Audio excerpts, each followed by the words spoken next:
Good afternoon, everybody. I'm Rolene Marks. This is Israel Brief Center right here in Modi'in. And as always, we take a look at those top stories making headlines every Monday to Thursday. And we do it courtesy of Lay of the Land.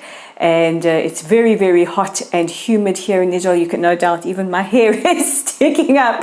But hey, it is peak summer, but even hotter than the summer is the new. So let's take a look at those top stories. And Prime Minister Netanyahu has told the Wall Street Journal that he has thrown out the override clause. Now, the override clause is probably the most controversial part of the proposed judicial overhauls.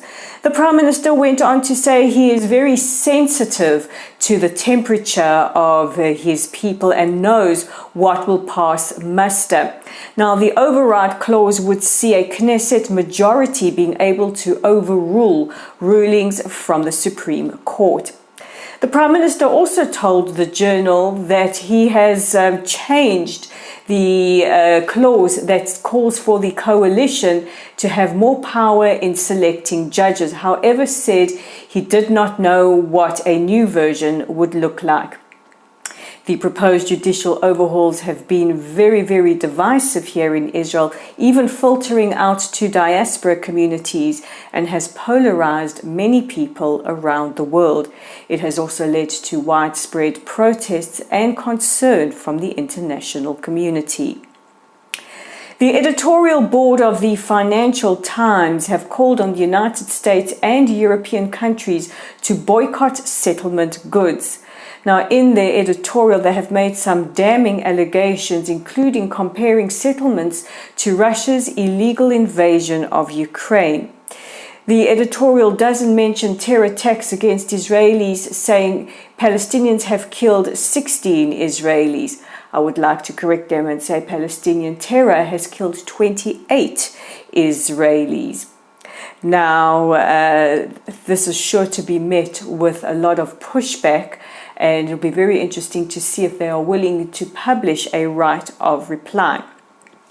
We now go to our Abrahamic brothers, the United Arab Emirates, and their chief cybersecurity minister, Mohammed Al-Kuwaiti, has thanked Israel for creating a cyber iron dome that have prevented the UAE by being hacked, or from being hacked rather.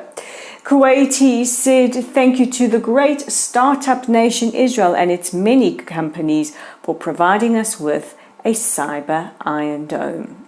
And finally, because we really try and end on a high note, especially when it comes to the weekend, and rock metal band Disturbed wowed Tel Aviv last night, playing to a packed audience. They covered most of their hits, including the iconic version of Simon and Garfunkel's Sounds of Silence.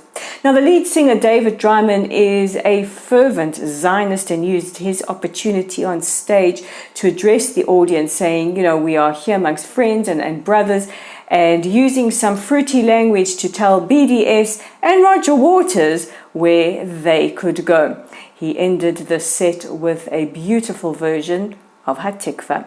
And I can't think of a better way to end this week's edition of the Israel Brief. Don't forget to join me again on Monday as I take a look at those top stories making headlines. In the meantime, don't forget to check out our website at www.layoftheland.online.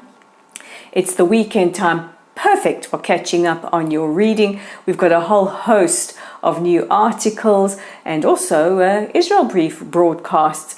You can also find us on Facebook at Lottel Site. If you're on Facebook now, like us, follow us, share our content, and don't forget to check in with us tomorrow morning to see where we are or what we're doing for Shabbat. Our YouTube channel is at the Israel Brief. Please click on that red subscribe button and help get news out to as many people as possible. And of course, we're on Twitter at Lay of the Land 5. I'm Rolene Marks. This is the Israel Brief. Have a wonderful weekend. Shabbat Shalom, and I'll catch you on Monday.